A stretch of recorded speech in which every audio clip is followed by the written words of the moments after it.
Hey everyone, I'm Ultima456, you're the Ultimates, and welcome to episode 42 of Let's Platinum Dark Souls 3. Alright, I went to the liberty of returning to Dragon Slayer armor BONFIRE, so let's go fight that boss. I've also realized that I was talking like I was going to be able to reach the farming section of this game, but I am not going to be able to do that. Well, I mean, I can technically. I can do it at any time I want. It's just that I kind of want to do all of the areas of the game, and there are still 2 more areas to go through. So, oh, is this the wrong one? What the hell is this? What? I've never seen this before. What the hell is this? Another Titanite slab. What on earth? I've never seen that before. Holy crap. That is so cool. But now I'm confused, like, wasn't this how I...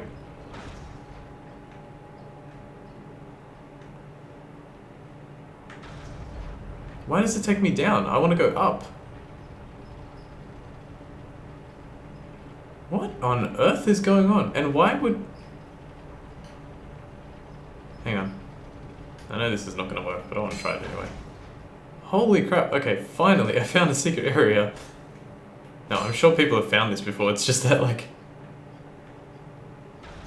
But why is that switch down there? How on earth could you... the only thing I can assume is that if you get stuck down there and you pull the switch and then the elevator comes down. But now... What the hell? This is completely unexpected.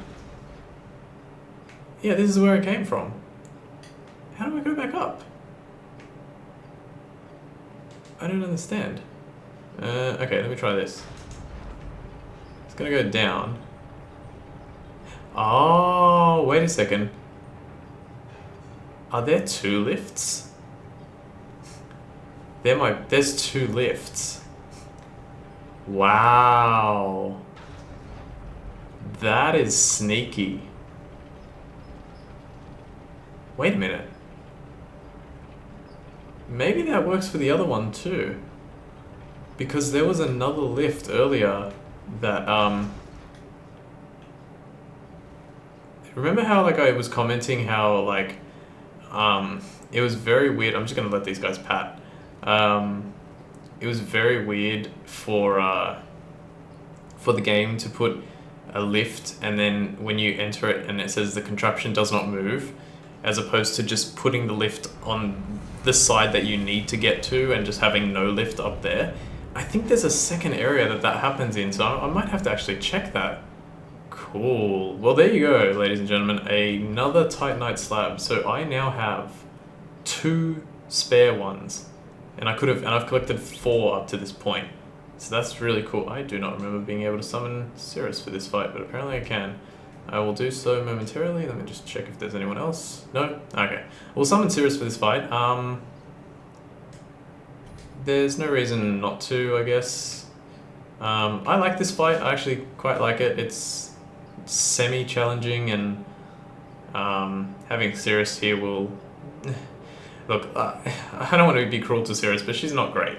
She's not really the greatest fighter ever. If she pulls it out in this one, then excellent, but we'll find out. Alright, that was really cool. That was a genuine surprise from me. So let's watch this cutscene. Oh dear. Another dogged contender. Welcome, unkindled one, purloiner of cinders. Mind you, the mantle of Lord interests me none. The fire-linking curse, the legacy of lords, let it all fade into nothing. You've done quite enough. Now have your rest.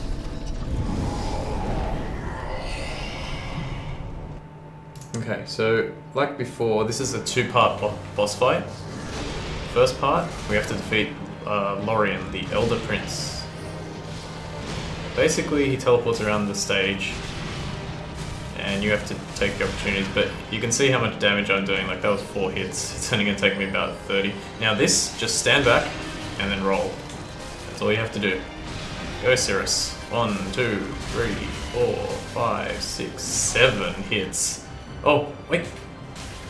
I think that was an opportunity. Whoa. To use a thing. Make sure you keep blocking. That's like block and roll. This is like block and roll 101. That's what this fight is. And with Cirrus, it does make it a little bit easier. Okay, this one again, easy to avoid. Roll. I think he went for Cirrus that time. 1, 2. Oh, the music is so good in this one. In fact, you know what? For the first time, I'm actually going to pop the music up and just shut up. This is such good music.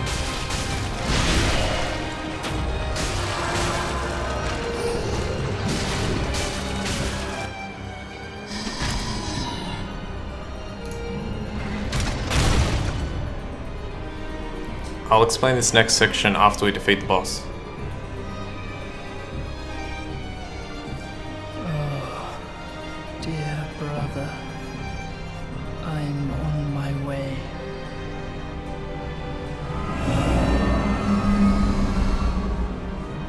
My brother, unyielding sword of Lothric's prince.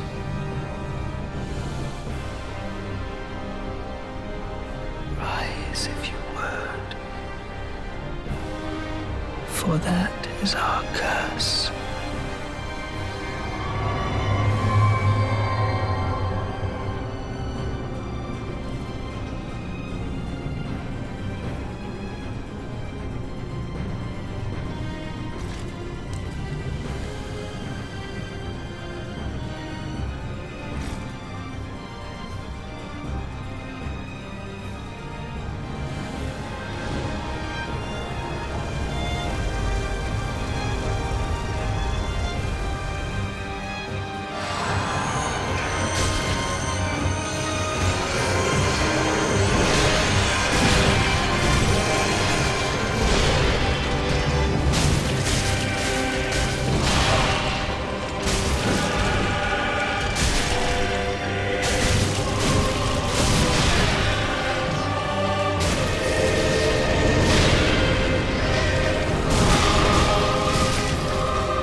Alright, that was cool.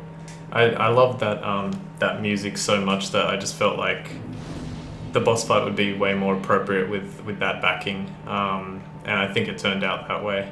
Alright, you pretty much could work out what was going on there, but I'll reiterate just for for the sake of completion and just explanation.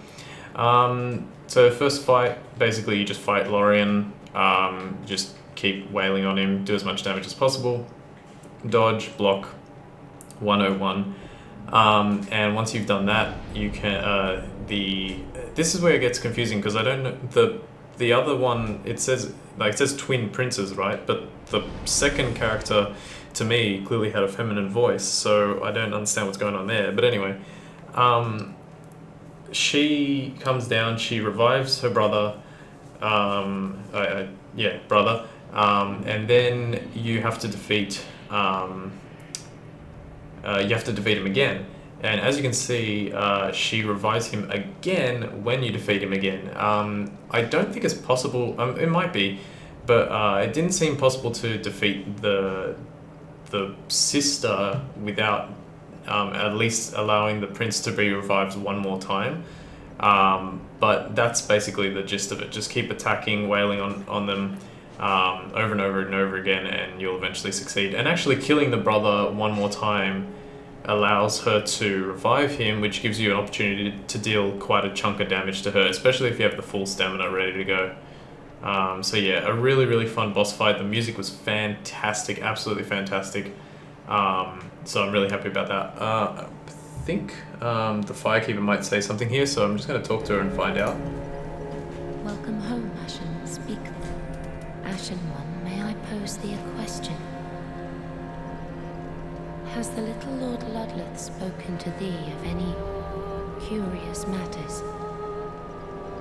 I sense that he possesseth some knowledge of a thing once most precious, almost terrible, now lost to the Firekeepers. Pray tell, is it a matter of which I should be apprised? Oh god, I thought she was actually gonna, I thought there was gonna be a dialogue choice. Ashen One, may I has the little... Okay, that's fine. Ashen One. Let's go talk to Ludleth.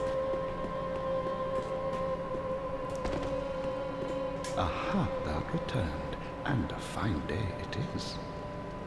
So, happened upon any twisted souls? The eyes show a world destitute of fire, a barren plain of endless darkness, a place born of betrayal. So, I willed myself, Lord, to link the fire, to paint a new vision. What is thine intent? Alright, I think he says the same thing as he said last time, so I'm just going to lower the sound. Alright, let's have a look at the transposition that we can do. So, we can get White Dragon Breath from Consumed Cyrus, we looked at that. We've got a few more things here now. We've also got Lothric's Holy Sword, so that's a really cool one that you could get. Prince Lothric's Straight Sword, blessed by Emma with potent magic. Young Lothric was meant to be a champion, and was expected to wield this platinum sword, but some things will remain distant dreams forever. Skill, Sacred Lothric Light. Assume stance to imbue sword with sacred light and use strong attack to release light together with a great thrust of the sword. So the attack that they basically used against us during the fight, and also very similar to that of the one that we used against Yorm, my assumption would be there. You can also grab the Lorien's Great Sword. This is the one that was being used against us in the first part of the fight. Ultra Great Sword of Lorien, Prince Lothric's older brother. Cast in smoldering molten steel and stained black. Before Lorien embraced his brother's curse, he was a knight who single-handedly slayed the demon prince, but the victory eternally scorched his sword with flame. Skill, Flame of Lorien. Lunge forward to transform smolder into flame, and follow with strong attack to launch flame across ground. Now, something very important to note, something really cool that I discovered on my own just while I was playing. If you complete your New Game Plus complete your New Game and get all the way to the Twin Princes again, and you use both souls to gain this one and this one, because they require the same soul, you can actually fuse them together to create a new sword, which is really, really cool. I may actually do that. Well, I'll definitely do it to show you what it's like, but yeah, that's a really cool element. Let's see, where's the... Did I already purchase it? Huh? Oh, it's this one here. I was like, I saw the shield from Dragonslayer armor, but I didn't see the axe. Melted iron great axe that once formed part of the Dragonslayer armor, thickly imbued with the power of lightning. Use skill to draw upon the techniques used to slay the archdragons, or the archdragons. Skill, falling bolt. Hold axe high in air to gather fierce lightning and smash ground to whip the bolts to the ground. That's a really truncated sentence, but okay. Melted iron shield that once formed part of the Dragonslayer armor. The shield offers high protection to lightning, which the Dragonslayer commanded as his own, and its skill has faint echoes of the Dragonslayer's own fighting style. Skill, shield bash. Without lowering your guard, strike the enemy with a shield to knock them back or stagger them. Works while equipped in either hand. Awesome, awesome, awesome. I think we've looked at all the others. I will read the souls now real quick. And then we'll finish off with a little bit of exploration in the Smoldering Lake, I suppose. Not really a great place to start an episode, or like to finish an episode midway, but I'll do it anyway. Souls, that's what I was looking for. Alright, so let's read the Dragonslayer armor. The Dragonslayer armor, controlled by the Pilgrim Butterfly, lost its master long ago, but still remembers their sporting hunts. Now, the Pilgrim Butterfly, the only thing I can think of with that story element, it might be the butterfly that was in Dark Souls, I think 1. Yeah, it should be 1. And it was that boss fight with the gigantic butterfly that was just really, really simple. Like, it was a very, very simple boss fight that you had to fight. So it's pretty cool to kind of like look at that butterfly and go, he was the one that controlled the Dragonslayer armor. The Dragonslayer armor, controlled by Pilgrim, lost its master long ago, but still remembered their sporting hunts. So the Dragonslayer had a master. And they went on a hunt, so maybe it's part of like one of the hunter clans or something like that. I don't know. Here is the twin princes. The two princes rejected their duty to become lords of Cinder and settled down far, far away to watch the fire fade from a distance. A curse makes their souls nearly inseparable, and you can kind of tell that this soul, and what's the other ones? Oh, I must have already transposed them. Oh no, the only one I transposed would have been... Who's the first one that we fight? The Abyss Watchers, yeah. So this one, you can see there's two fused into one, basically. So there's really nice touches and stuff that they do there. Yeah, that's level up, why not? What am I going to do now? Since strength is at 35, I may as well try and push it to 40. Remembering that strength is actually at 30, so you can see here it's at 30, not... Oh, we're really close to a second level, actually. Alright, well, in that case, let me grab a few extra souls here. 50, 200, 400, 800, 1000, 2000, 3000. Let's go for this one. 4? 5. Good. That should be enough. Is it? I can't remember. 40... No. What the hell? It's enough. 47... Oh yeah, because it's 47, yeah. Sorry. Okay, strength. 2 points in strength. So now, because of the ring, remembering we have the ring, we have 37 strength. So only 3 points away from 40, which is a really nice number to have. Alright, let's go... There's really nothing else I can do at this point. Again, don't talk to patches. Don't talk to... Oh, actually, you know what? Instead of going to Smoldering Lake, let's go talk to some of the other guys. we can give some books and all that kind of stuff to people. What do we have left, actually? So we can give the scroll to Orbeck and the Divine Tome, which I think... Yeah, this is a good one. This is a good one. So we can give this to Arena. Orbeck, my friend. Let us hear what you have to say about this. Back at it again. Alright, let's listen. Unfathomable. This is a crystal sorcery, created by the Pale Dragon, thought only to exist in legend. I am ever grateful to you. This is truly sublime. I am afraid this is a debt I cannot repay, only I will be sure to unravel it for you. Just a moment. Okay, so we probably gained anything that says crystal. So crystal soul mass, crystal soul spear, crystal magic weapon, probably that type of stuff.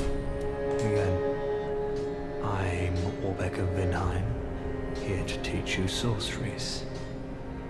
Let us begin with the basics. The ideal sorcerer bears the twin faces of the dragon. Oh, you could at least act as if you're paying attention. Again. Okay, I thought he was going to say something different. When we give him all the scrolls, I think we get a special reward, so we'll definitely keep an eye out on that later. Alright, here is Irina. Let's talk to her. Oh, Champion of Ash. Welcome back. Do you wish to hear a tale? You only have to ask. Yeah. No, in my home country. She says the same thing. Alright, give Divine Tome. Oh, you've brought me a Braille Divine Tome. Now I can tell new tales of miracles. Tales of the greater miracles can be quite the epics. What fun we will have. Okay. What was that one? Braille Divine. Probably gives Blessed Weapon. Magic Barrier, I'd say. It's hard to say which ones exactly. Again, she still only has a Saint's Ring. She'll never have anything else. Have a pleasant, I pray for you. Alright. I guess before I finish up, there is one thing I want to talk about. So she's blind, right? And I think I mentioned before, if you keep her on the good path, she becomes a firekeeper.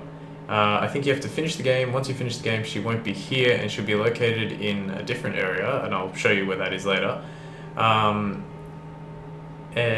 she, becomes a firekeeper. But remember, she's blind, right? But we also have the eyes of a firekeeper. One of my thoughts was that, wouldn't it be interesting if we could give these eyes to her after she becomes a firekeeper? But I have held onto these eyes before, and I've practiced that before, and it didn't work. But I did think of something else. Oh, I don't think we've read these. I'll read these in a sec. What if... okay. If we give her the dark tomes, she tends to go like to the dark side, right? But if she can still technically become a firekeeper, because these are a pair of dark eyes that it says right there in the first sentence, maybe then you can give her the eyes. I don't know, this is all speculation, probably doesn't work. There's so many bloody red herrings in this game that just don't work, but it's just a thought of mine. Alright, let's read these, because I don't know if I read all of them. Cinders of a lord left by the Abyss Watchers. If the lords will not return to their thrones themselves, let them return as cinders. The Watchers of the Abyss swore upon their shared wolf's blood, which also served as their mandate as lords. Cinders of a lord left by Yorm the Giant. Oh, I won't read those first two then. Lonely Yorm became a lord of Cinder to put the profaned flame to rest, knowing full well that those who spoke of him as lord were quite insincere. Aldrich became a lord by devouring men, but was disillusioned with his throne, and so took to devouring gods instead. Okay, so Aldrich is a man, which is so weird. Look how like maggoted up that skull is. It's freaking crazy. It's only half a skull actually. Like the right side from where you guys are watching it is gone. And the Lothric bloodline was obsessed with creating a worthy heir, and when this proved impossible, resorted to unspeakable means. Suffice it to say, the path to linking the fire is a cursed one indeed. So that's cool. Alright, I was going to go to Smoldering Lake, but I think it's better to just end the episode like this. Let's see. Again, don't talk to Patches, don't talk to Yuria. I did get an Estus shard, didn't I? Let's quickly grab that. No, not that one. This one. A lot for no reason. Now we have 14. And we can go through the Smoldering Lake with 14. Let me just check something here. At another point later on, we there should be a Titanite slab that we can buy from the Shrine Handmade. So that's another one. So that's what, 5 altogether then? 1, 2, yeah, we would have 5. That's insane. Okay, I still haven't placed the cinders on the thrones. I will do that eventually once we've completed like all the secret areas and everything like that. The remainder of Smoldering Lake is next, then the secret area, Arc Dragon Peak, and then we'll place the Cinders of a Lord, and then we'll probably finish the game, and then we'll probably farm. So still a lot of stuff to do, but we're getting there, we're getting there. Alright guys, I want to thank you all for watching episode, give me a sec, 42 of Let's Platinum Dark Souls 3. My name is Ultima456, you're the Ultimates, and I'll see you next time.